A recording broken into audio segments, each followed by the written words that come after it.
Welcome to Robotics and Automation News webinars, where you can be part of a global event without leaving your home or office. Attend our live webinars and communicate directly with influential professionals in your industry. Hello, my name is Abdul Montakim. I'm editor of robotics and automationnews.com. In this interview, I speak with two key people from Hirebotics, Rob Goldiez, CEO and co-founder, and Mitch Dupon, Director of Business Development. Hirebotics is a startup company which has released a number of innovative products and services, the most recent one being Cobot Welder, which, as the name suggests, utilizes a collaborative robot or cobot to create a welding system. My name is Mitch Dupon. I'm the Director of Business Development at Hirebotics. I basically wear many hats within the company, but helping develop the business around the Cobot Welder. A little bit of background, I have about 21 years in welding automation, specifically in employing or deploying welding robots into industry. So spent about a year at Universal Robots and then moved over to Hirebotics.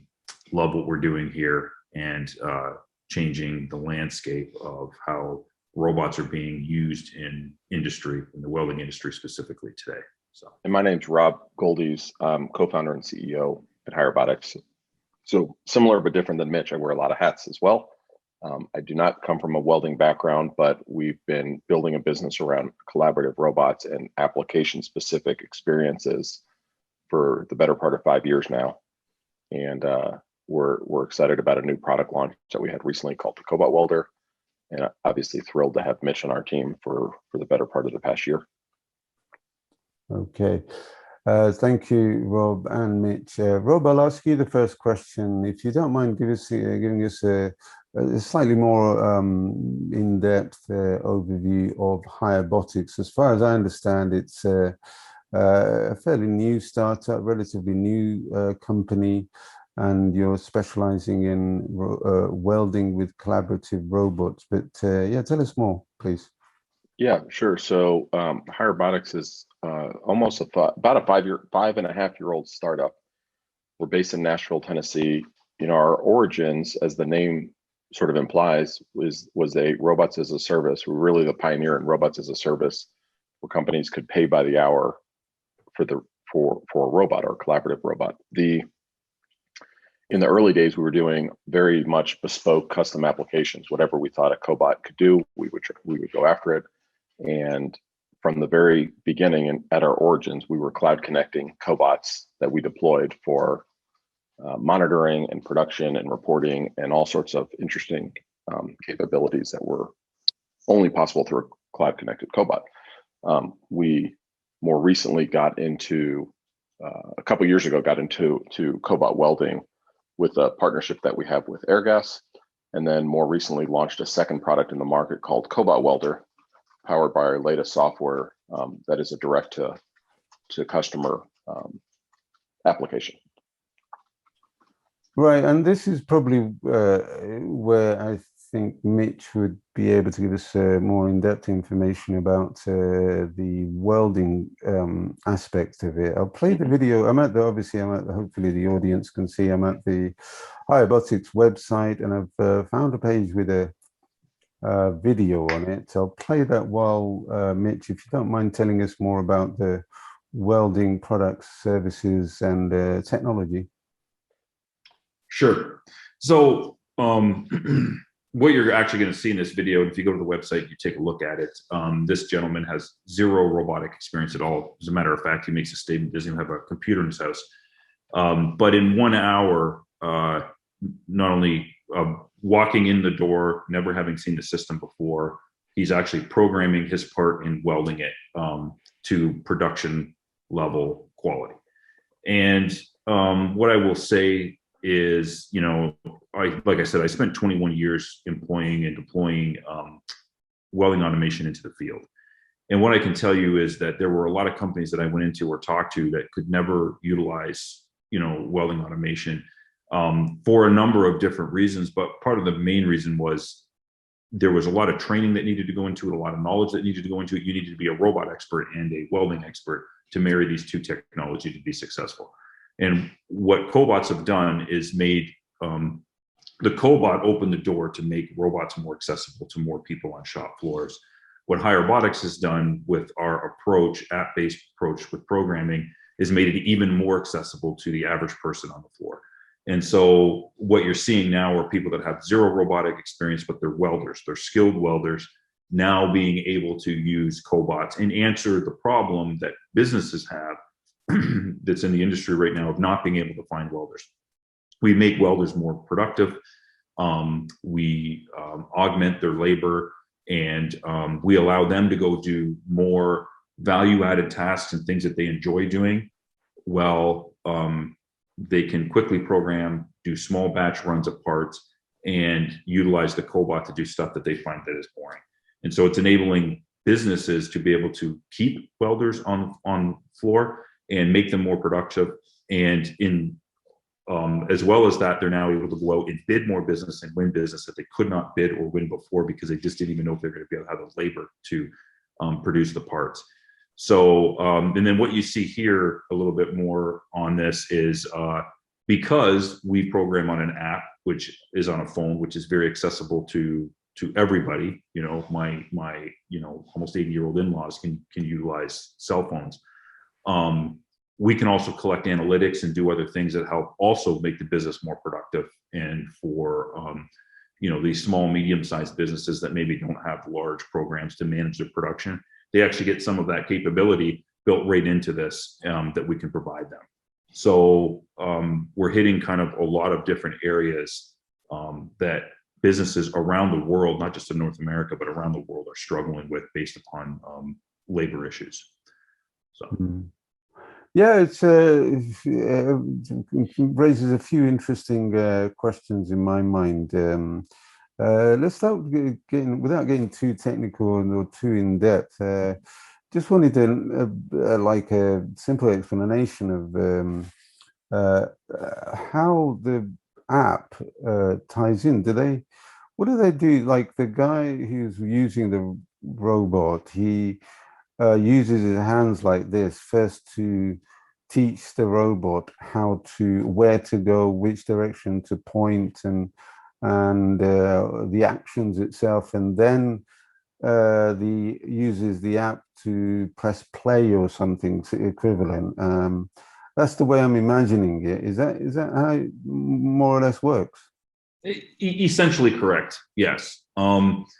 There's two buttons that are on that puck. So if you slide down to the picture of the gentleman holding, or sorry, I say down, but up to the first picture on that slide, right there, that little puck there that's got the lights, it has two buttons on it. You can't see it in that picture, but it has two buttons on it. One, the operator will press to move the robot around, and the button underneath it, which just happens to be blue, is the button that they use to program points. And so there's a little bit of interfacing they do with the software just to set up some default parameters that they will use, but then they can pretty much go through and create a whole program, especially if the weld types, like they're linear or all the same. They can go through and create a whole program without interfacing with the software, meaning they're not constantly bringing it to a position. And welders know welding, they know torch angles, they know wire feed speeds, they know voltages, they know how to set the machine up. And so they take the time to bring the robot into position, set the right torch angle to make this weld, all the stuff that they know and understand. They're not having now to go to a teach pendant of a robot and program it to do what they want it to do on that point. They can literally press a button and all that information is stored for them. And then they just move it to the next point and that information is stored for them. So they get to focus on that which they know, which is torch angles and wire feed speeds and voltages, not robot programming and writing script and, what is a job and how do you do a call statement and all this kind of stuff. So we take care of all of that, and we do it in a way that is very accessible to everybody on an app. Mm. Yeah, to me, obviously not being a welder, it does sound very complex, but from a welder's point of view, I think it probably would be, well, as you say, it would be quite easy for them to pick up and understand. Turning to you, Rob, if you don't mind, the business aspect of it, the welding.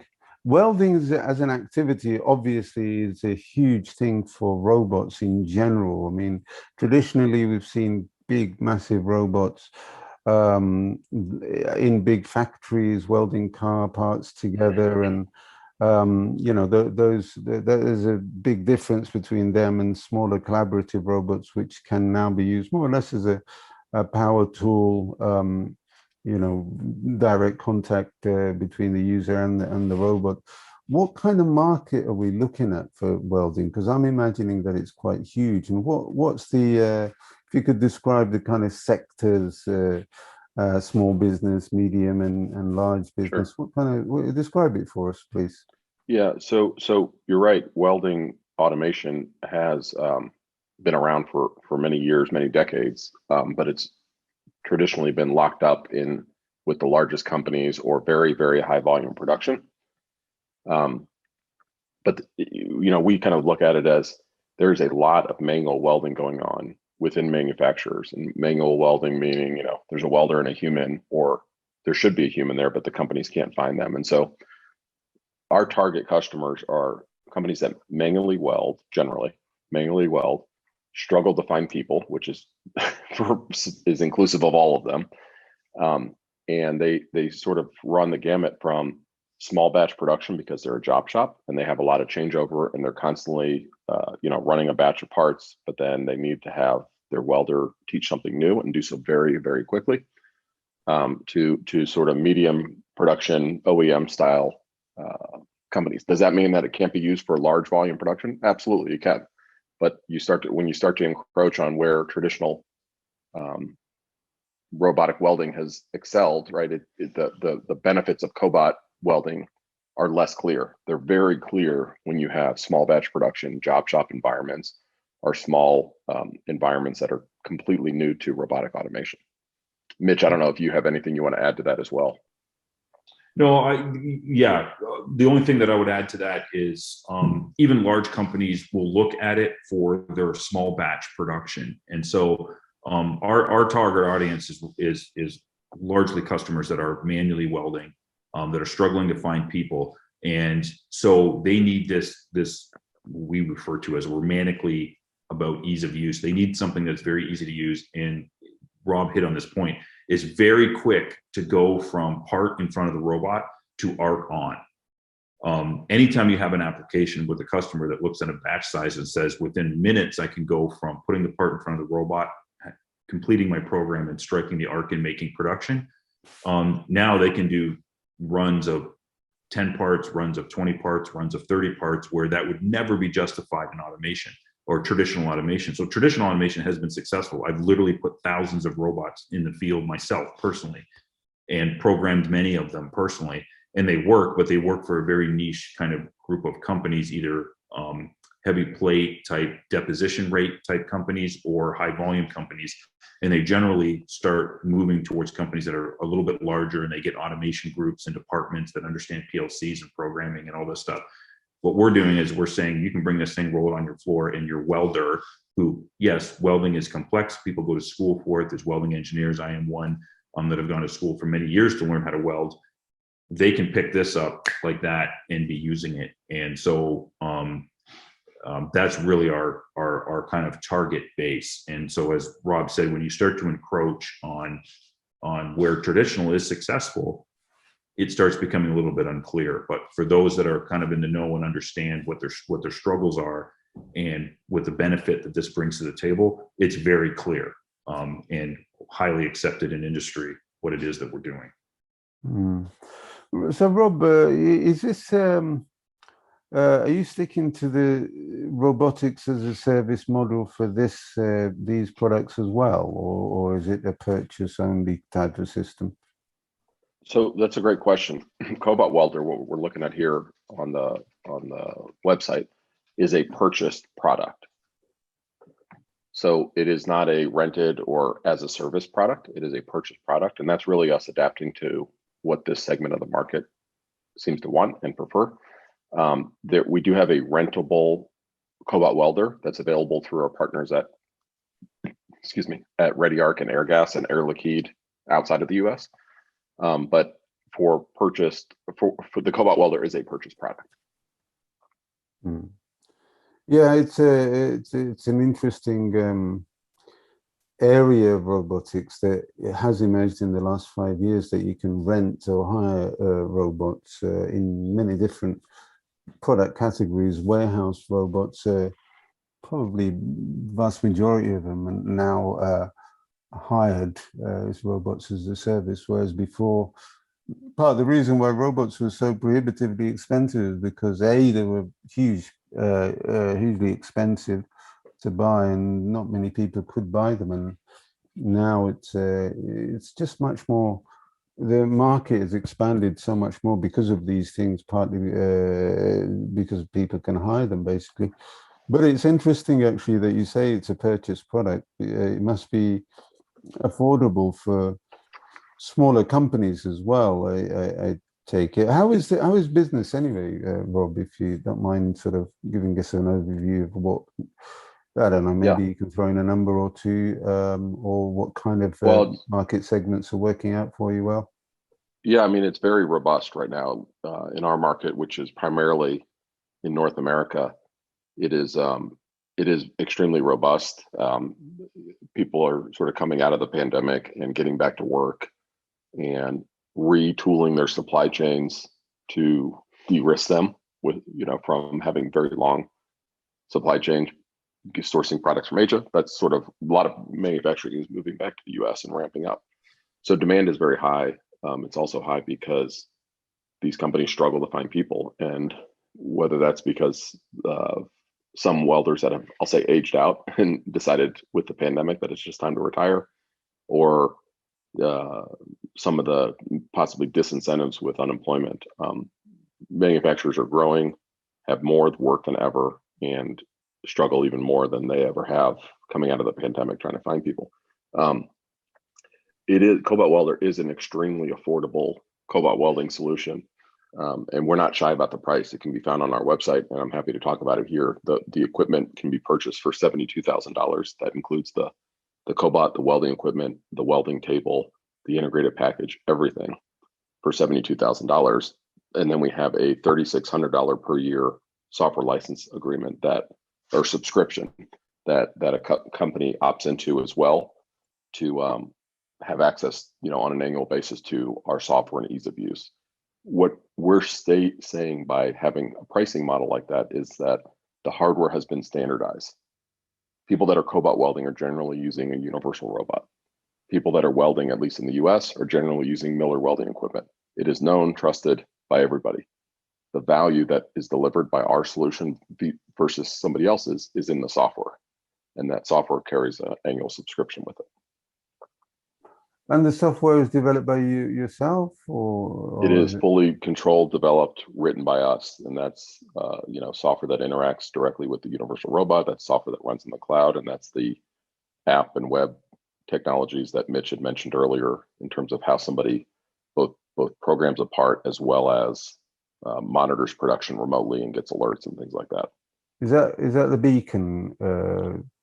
Is it a software called Beacon? Or it is. So it is. So Beacon is software that we develop that can run on anybody's universal robot worldwide, and people can get some base level cloud connected capabilities for free using Beacon on a universal robot.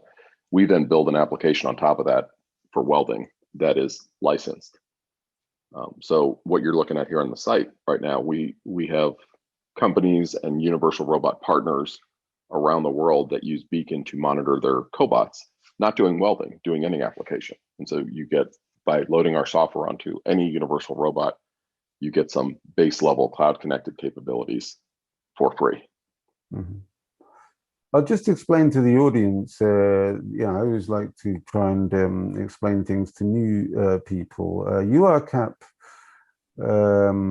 as far as I understand, Universal Robots, set up something like an app shop, app store rather, and lots of companies have been adding their applications that can then be downloaded and used by other companies. And URCAP, I think, is related to that somehow. And yeah, this is what you're part Yeah. of, I suppose. Yeah. So, yep. So I think it was probably 4 or 5 years ago, maybe 4 years ago, Universal Robots released some software tools that allowed companies like ours or other companies to develop and extend the functionality on the teach pendant. And they call that URCAP.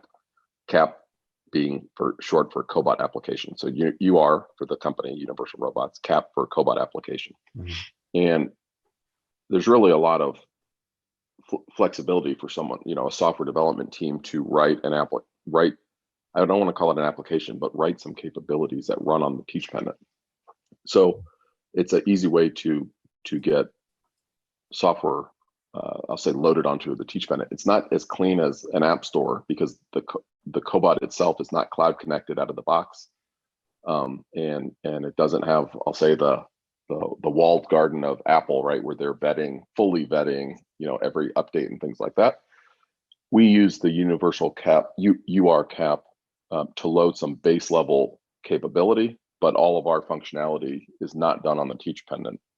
That's just a way for us to, I'll say, bootstrap some software onto the robot. All of our interactions that customers have with our software is from a website, a mobile application that runs on an iPhone, iPad, Android device, Android tablet. Mm. It's interesting that you're obviously, from the UR or Universal Robots kind of ecosystem, or you within that.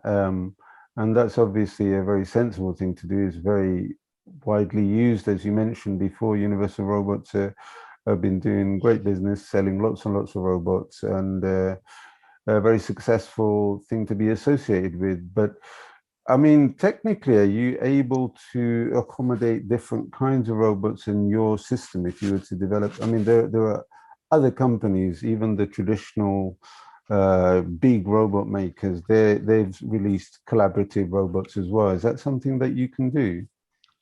So from a theoretical standpoint, absolutely, right? We control the interface beacon, and we control the software and how it interacts with the robot. To date, as we sit here, we've only released, I'll call it a plugin, right? Think of it like that, for Universal Robots, but there's nothing technically from keeping us from supporting other brand robot manufacturers. Not contractually either? No, okay. Not technically, not contractually. All right. So, Mitch, I just wanted to come back to the point that I think Rob mentioned about reshoring welding and activities like that. That's a fascinating area, as you know, for a good few years, since even before Trump became president, there was a lot of talk about building or rebuilding the manufacturing base in the US. With robots, obviously the costs are more leveled out between Asian countries, if you like, and America, because robots cost more or less the same in every country. Specifically about the welding, tell us more about the, you say that welders kind of average age is getting closer to retirement and things like that. And younger people probably wouldn't be interested in things like that. But tell us about how the market is a bit more, and how the jobs market or the employment, the recruitment market, the kind of people that you have access to that are currently on the jobs market in the US, and how it compares to welding or welders or welding services companies in other parts of the world, say, Asia. Yeah. So let me start by addressing a little bit the reshoring idea.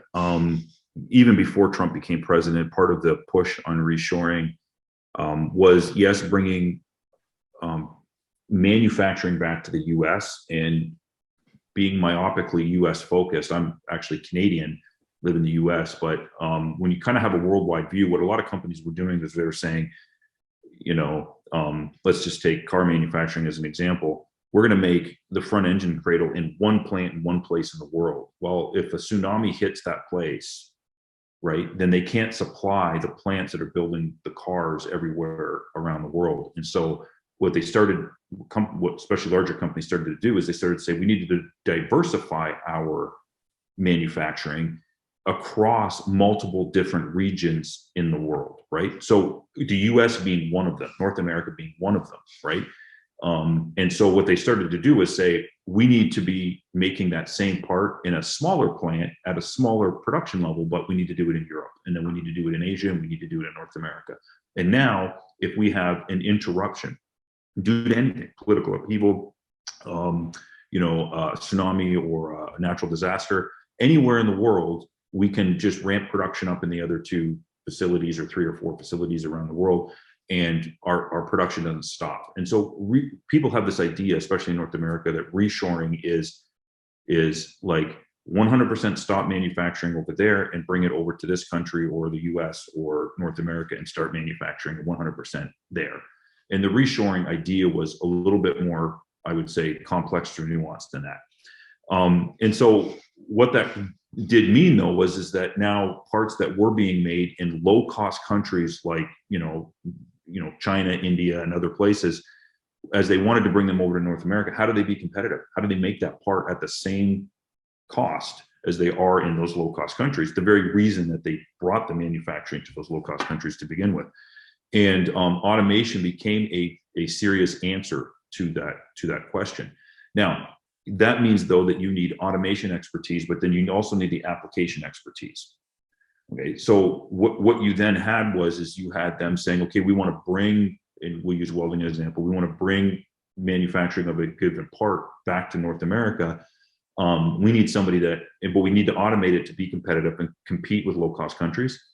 But we need automation expertise. Well, finding a robot, somebody that understands robots, is slightly more easier than finding a welder. And it's astronomically hard to find somebody that knows robots and welding and has married those two things together to be a successful individual deploying welding robots into the field. And so this has been a push for, again, this kind of ease of use type deal. Now, you add to that the fact that, at least in North America, and I'm not exactly sure if this is reflected in Europe or not, but in North America, there was a huge de-emphasis for decades on doing these dirty jobs, doing manufacturing type jobs. Like, every high school used to have a trades program where, kids could become they could learn how to do mechanics, they could learn welding, they could learn trades, how to work with their hands, plumbing, all this other stuff. And they could go into the trades. And those have been kind of considered dirty. They've been a massive push for all kids to go to university and get college degrees. And so we've got this aging population of baby boomers that came out that worked with their hands, did trades and did welding and did plumbing and did electrical work. And that's starting to dry up. And there isn't enough kids coming behind them to replace that. And so there's this reshoring, there is this lack of skilled trades that's culminating in this potential problem that exists. And the answer to it is going to be automation, a combination of automation and a combination of making that automation accessible to everyone. And we actually have customers that have young people that are on the floor that are now interested in welding for no other reason than there's a robot there that's really cool and connected and programs on an app. Owners of companies, of smaller companies, who bring their kids in who are like 14, 15, who want to play with the system. And so it's renewing this interest. And so it's becoming a bridge. It's not only meeting the production needs, which is the most important thing of these companies, but it's becoming a bridge between, a younger generation realizing that manufacturing can actually be cool again, and certain trades like welding and that could be considered dirty are suddenly, getting some new life breathed into them. And there needs to be this kind of multi-pronged approach to solving the problem. And I believe that the problem exists in Europe. I'm not an expert on it. I'm a far more expert on North America, but we believe that we're on the forefront of that, of accomplishing what needs to be done and bringing all the pieces together to ensure that a younger generation is interested and current manufacturers can meet their production requirements. requirements and things of that nature by creating something that's so easy to use, cloud connected, is a robot, is cool, and does what the manufacturers require and need. Yeah, appreciate your insight and broad sort of stroke, broad brush stroke sort of explanation of it, and it makes me realize that I suppose the point of what you're doing, the market sort of offer, is that like you've said repeatedly, that welders are more and more difficult to find. But this is something that where maybe I'm wrong, but you don't really need to be an expert welder as long as you know how to use the app and you know basics of welding. You can get the robot to do the actual dirty work of welding. Possibly dangerous. I don't know. I've never done welding myself. I've certainly done a bit of metal work at school. That used to exist when I was back in school, but now I'm not really sure if trades and things like that are taught in schools. It's a very interesting point. And I would like to see numbers from the reshoring organizations about how such technology is affecting it. It may not play out for another few years because these systems that you're bringing in are fairly new. They're not very, very widely used. I don't know what the manufacturing landscape is like in the US. I imagine that the vast majority of them are small businesses, small to medium-sized businesses. So if the statistics from those people will take time to collate and see how it's affected the global sort of supply chain, and the supply chain having been disrupted by the pandemic so much. Yeah, absolutely. You made a point about how, if you concentrate on one country, if the supply chain is affected, then everybody is disproportionately affected. So I'm very glad you made those points. Yeah, there's probably a lot more that I can ask about, but I don't want to repeat myself. I keep wanting to ask about the business side of things. How what kind of parts are people making with it? Are they parts, like you say, are they ones that are largely made in China or some other countries? Are those kind of things being replaced? Are those supply chains being replaced, or are they completely new parts that are being developed for new kind of machines? What kind of things are being made with the welding machines that you have been supplying? It runs the gamut. The one thing that we that this product provides is anything that hasn't qualified for traditional now has the potential to qualify for this. And so we're seeing parts that have been reshored and brought over, and then we're seeing companies that, and probably the immediate visibility that we have is probably far more affected by the COVID pandemic than it is by reshoring, right? And like you said, I think reshoring it's a long game there to really understand how that's all going to shake out, what all the numbers are going to look like there. But the pandemic is something that's really, really recent and has had a dramatic effect. And so a lot of what we're welding up are companies that literally can't get welders anymore. They can't get them to come in. They either had to lay them off or the welders left. And so it's a lot of standard products that they've been making sometimes for a long time that now they're the owners of the companies and everything are looking to automate because or find other ways to take the current people that they have on their floor and make them more productive utilizing tools like this. Like you said, the welder still goes in, he knows what parameters to put in, he knows what torch angles and everything to use. But once he's made that program, they have an operator run it and he goes and does more value added work. And so they're looking to augment their labor and figure out how to and get quality benefits and all the other benefits that come from automation, controlling consumable costs, things of that nature that are generally variable when you manually weld that are now fixed. When you weld with a robot, they get all of those benefits, they augment their labor.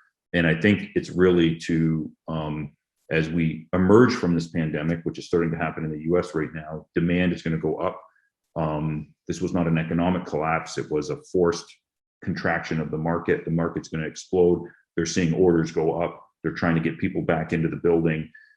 They're struggling to do that. And so they're finding ways to differentiate on that way, and utilizing technologies like this to do it. And so that's mainly what we're seeing.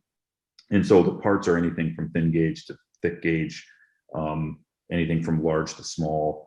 And a lot of the companies in the industries are it's a labor shortage that they are trying to address at this point right now. I haven't had too many companies that I talk directly about that will identify reshoring as the reason. It's not that the parts may not have been manufactured somewhere else. They're coming to us, and their immediate problem is I got to weld this, and I can't find people to do it. You know, the one point I would add to what Mitch is saying, and this is an emerging theme, is that in the past, companies like job shops would only bid on work based on the capacity of welders that they had at the time, or their confidence in that capacity. And this emerging theme we're seeing is now with Cobot Welding, those same job shops have more conviction that they can get more aggressive on new business and grow their business as well. And so they take on and bid on new work more aggressively because they can take it on, and they feel confident that they can, with a single or multiple Cobot welders, they can tackle that new work. Very interesting, Rob. If you don't mind, it's sort of I'll kind of ask a similar question to what I asked before about the future, how your business or company or technology is going to develop. You did mention that you're not contractually obligated to use universal robots only. I'm wondering if you are going to, look to partner with maybe other robot arm makers. And I was also interested, if you don't mind, while you're answering, though, at some point, I'd like you to tell me if there's any sort of overlap or interaction with 3D printing. A lot of parts these days, there's a lot of talk about 3D printing, which probably directly replaces subtractive manufacturing, CNC machines, and other types of manufacturing and processing, injection molding, perhaps. I don't know how, if at all, it affects welding and things like that. Is that something that is a consideration for you going forward? We don't see a lot of overlap in the application of welding and 3D printing. However, I will say that manufacturers that dabble in 3D printing tend to also be interested, or use, I shouldn't say dabble, right, but use 3D printing for prototyping, tend to also be open to new technologies like Cobot Welding. And so I wouldn't necessarily point to there's overlap in the parts that people are doing or substitution of parts, but I would say that there's overlap in terms of the type of companies that are looking at additive manufacturing and 3D printing to solve certain problems, or also looking, open to new innovative solutions to solve other problems. To your earlier point on, we aren't, like we talked about earlier, and you just asked, we are not technically prohibited or contractually prohibited from other brand robots. But we don't, I guess our approach is not, it's more around, we don't want to do something just to do it.